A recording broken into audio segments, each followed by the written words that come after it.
घेवर बनाने के लिए हमने खुले बर्तन में 3 से 4 चम्मच के करीब डाल दिया है देसी घी। ये पिघला हुआ होना चाहिए, इस बात का ध्यान रखें।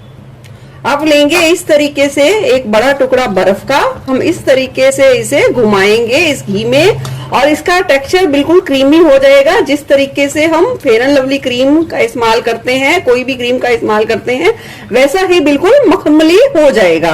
लगभग 1.5 से 2 मिनट बाद कुछ इस तरीके से टेक्सचर हो गया है। अब बर्फ को हम हटा देंगे। अगर इसमें थोड़ा सा एक्स्ट्रा पानी हो गया है तो उसे भी हटा देंगे। अब इतने घी के लिए हम लेंगे 1 कटोरी के करीब गेहूं का आटा। गेहूं का आटा को थोड़ा थोड़ा करके मिलाना है, एकदम से पूरी कटोरी को नहीं मिलाना है। अब अच्छे तरीके से इसे मिला लेंगे मसलते हुए। मैंने बचे हुए आटे को भी अच्छे तरीके से मिला लिया है और इस तरीके से अच्छे तरीके से सारे मिक्सचर को बिल्कुल अच्छे तरीके से मिलाते हुए एक साथ कर लिया है। अब इस मिक्सचर में डाल देंगे 1 चम्मच के करीब बेसन। इसे भी अच्छे तरीके से मिला लेंगे।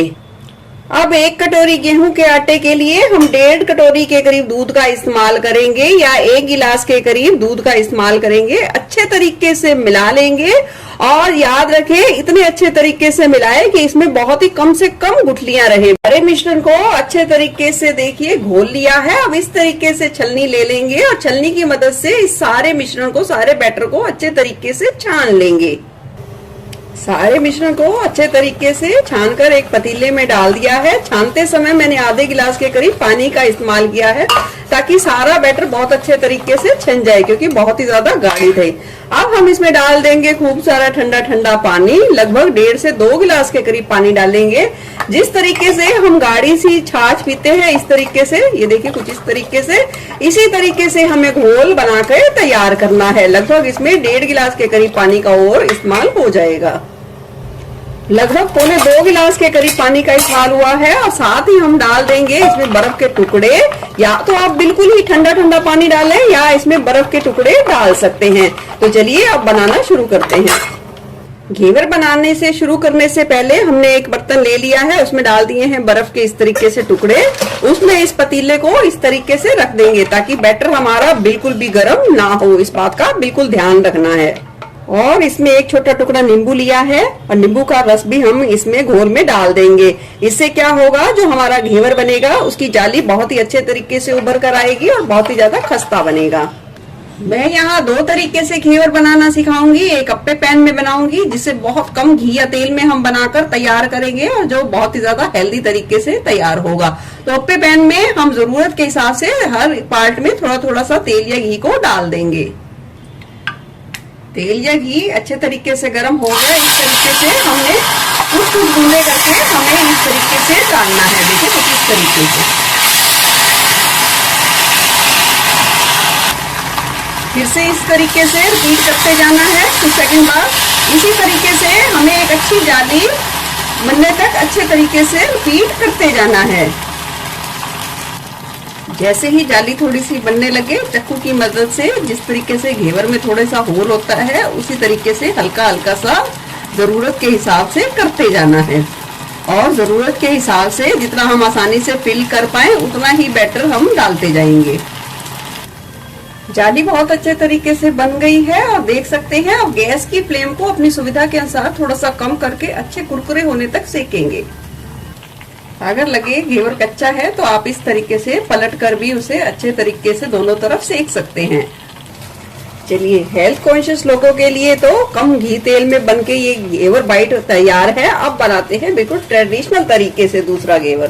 ट्रेडिशनल घेवर बनाने के लिए इस तरीके से पैन ले ली है और अच्छे तरीके से तेल को गर्म कर लिया है।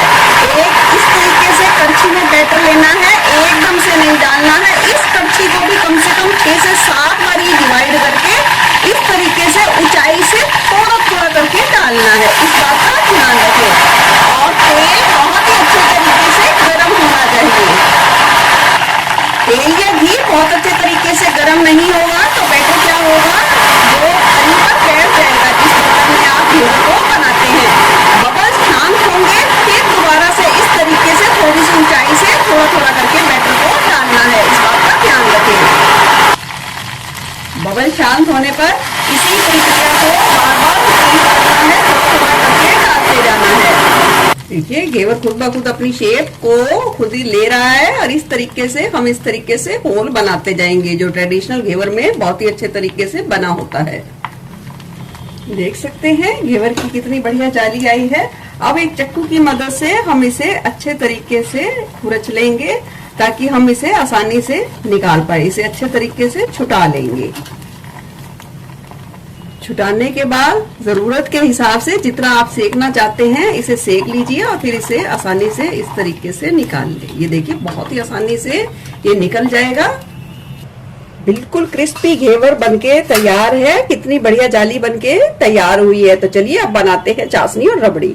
घेवर के लिए चाशनी बनाने के लिए मैंने एक छोटी कटोरी के करीब ली है देसी खांड। चीनी का इस्तेमाल नहीं करेंगे और जितनी खांड ली है उसका आधा पानी ले लेंगे। आपके पास जितने घेवर है उस हिसाब से आप चाशनी बना सकते हैं, पर तरीका यही रहेगा। अब चाशनी में डाल देंगे थोड़ी सी हरी इलायची खोल के डाल देंगे खुशबू के लिए। डाल देंगे थोड़ा सा केसर। चाशनी को इतना पकाना है कि अच्छे तरीके से चिपचिपी कंसिस्टेंसी में आ जाए। इसे 1 या 2 तार का बिल्कुल नहीं बनाना है। 2 से 3 मिनट हो गए हैं चाशनी को पकते हुए। चाशनी चिपचिपी कंसिस्टेंसी में आ गई है और एक चमक भी आ गई है। इसी स्टेज पर गैस की फ्लेम बंद कर देंगे और घेवर के लिए चाशनी को अच्छे तरीके से ठंडा करेंगे। रबड़ी बनाने के लिए भारे तले वाली एक कढ़ाई ले ली है। डाल देंगे उसमें 1 छोटा गिलास के करीब दूध। दूध में 1 उबाल आने देंगे। दूध में उबाल आना शुरू हो गया है। इस स्टेज पर हम डाल देंगे दूध के हिसाब से डाल देंगे इसमें मावा यानी कि खोया, जिसे हमने कद्दूकस करके डाल दिया है। अब अच्छे तरीके से रबड़ी की कंसिस्टेंसी आने तक लगातार चलाते हुए पका लेंगे। रबड़ी गाढ़ी होने के बाद अब हम मीठे के हिसाब से देसी खांड मिला देंगे। अच्छे तरीके से मिलाकर थोड़ा और पकाकर एक बर्तन में निकालकर अच्छे तरीके से ठंडा करेंगे। चलिए दोनों चीजें बनके तैयार हैं। अब करते हैं असेंबल। आपको जितना मीठा पसंद हो उस हिसाब से आप बिल्कुल चाशनी डाल सकते हैं। इसमें तो बिल्कुल थोड़ी थोड़ी सी डलेगी, आप फिर भी अपने हिसाब से डाल सकते हैं। और आप बिना मीठे के भी खा सकते हैं, सिर्फ रबड़ी रबड़ी डालकर। जैसे आपको पसंद हो आप वैसे ही घेवर को असेंबल करके यानी तैयार करके खा सकते हैं। अब लगाएंगे रबड़ी।